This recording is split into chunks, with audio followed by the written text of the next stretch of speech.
As a kid, I never really thought about what my parents must have been like before they had me.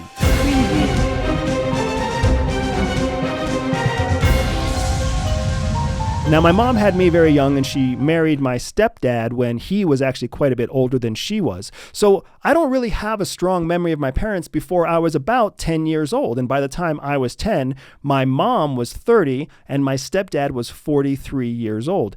So I've always really only ever known my parents as middle-aged adults. And as I grew up and as I went through middle school and as I went through high school and even into college, I never stopped to think about what my parents must have been like when they were younger. Now, I myself am 44 years old and I'll turn 45 in just a few months.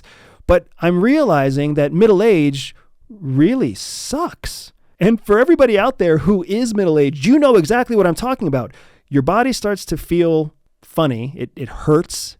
It doesn't move. It doesn't want to move. It wakes up slowly. It goes to sleep quickly.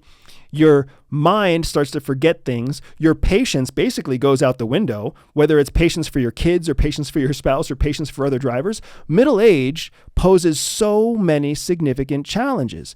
And I'm realizing that my parents were in their middle age when I was still young. So all of my frustrations with them, from them not paying attention to me, them not listening to me, them not caring about me, them not showing affection towards me, they were going through a very shitty time in their life too. Now, I am also a parent of 2 children, so I stop and I reflect on the fact that in my middle age years, this kind of suck of time, I'm also leaving a memory implanted on my kids. And now, when I was at CIA talked a lot about the importance of leaving a lasting impression. Oftentimes, people will tell you that the first impression is the impression that matters most. CIA teaches actually something very, very different. CIA teaches that it's the last impression that lasts.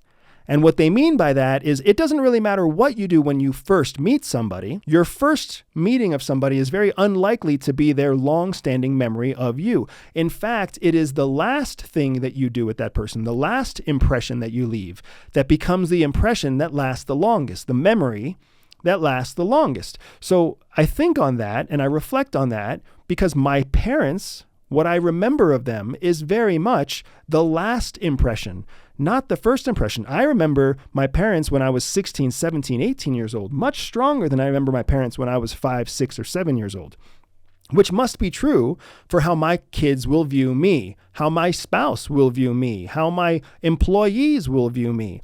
They will view me based on the last sequence of actions, not my first sequence of actions. And the same thing is true for all of you. So when you stop and you really start to think about the fact that your last impression is the impression that lasts, in a way, it kind of gives you hope because you always have an opportunity to change. You can always change a relationship. You can always change your attitude. You can always change your opinion. You can always change your position.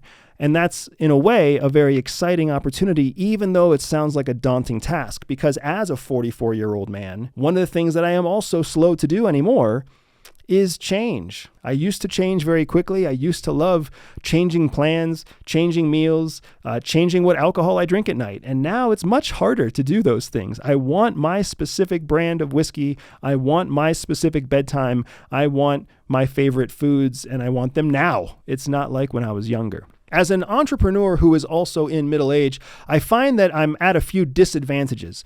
I don't change as easily as I used to. I am not as flexible as I used to be. I don't like the idea of being as patient as I used to feel. And I feel justified in being inflexible and impatient because I have become this middle-aged creature. But my lessons from CIA teach me that your age really doesn't matter at all. It's all about your attitude. It's all about your mindset. So as I continue to look forward to how I'm going to keep growing my business over the next year, I look forward to how I can change, how I can adapt, how I can grow, and how I can find opportunities to grow and to challenge myself and to seek uncomfortable change. I have some very good friends of mine who are special forces operators, who are FBI officers and other intelligence officers, and all of us agree that the power is really in change. There is no power in being stagnant. There is no power in being rigid. There's power in being flexible. And that flexibility is exactly the power I plan to use to continue to grow my business in excess of $3 million in 2025. And I hope that you will practice that flexibility too.